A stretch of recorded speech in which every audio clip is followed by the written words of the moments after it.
Hi, this is Stephanie Rodenberg-Lewis with Type 1 Talk Therapy, and today we're going to be looking at the relationship between Type 1 diabetic children and teens and disordered eating patterns. Whether you're living with Type 1 diabetes or are the parent of a Type 1 diabetic, you know that food takes on a whole new meaning when living with Type 1.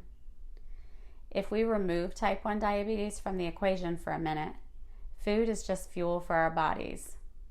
It doesn't have a positive or negative connotation, or at least it shouldn't. So why is it that Type 1 diabetes puts kids at higher risk for disordered eating patterns and power struggles?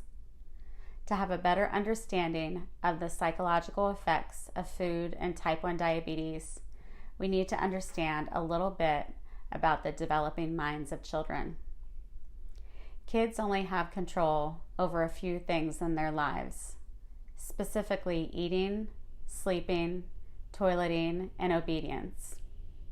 When a child is feeling out of control, they'll find ways to exert control in the only ways they know how. This often includes eating. Children do not want to feel powerless. It's a scary emotion, and therefore they'll do whatever they need to do to return to a balanced state.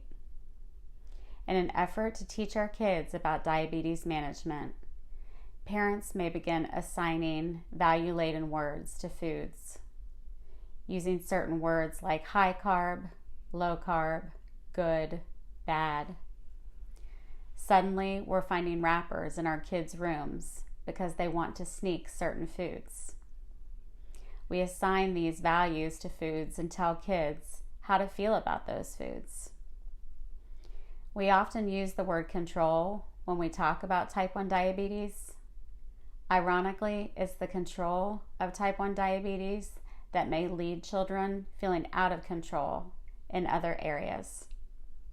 So next time you see a child who's fighting you at mealtime, refusing to eat, or sneaking food, ask yourself about the why beneath the behavior.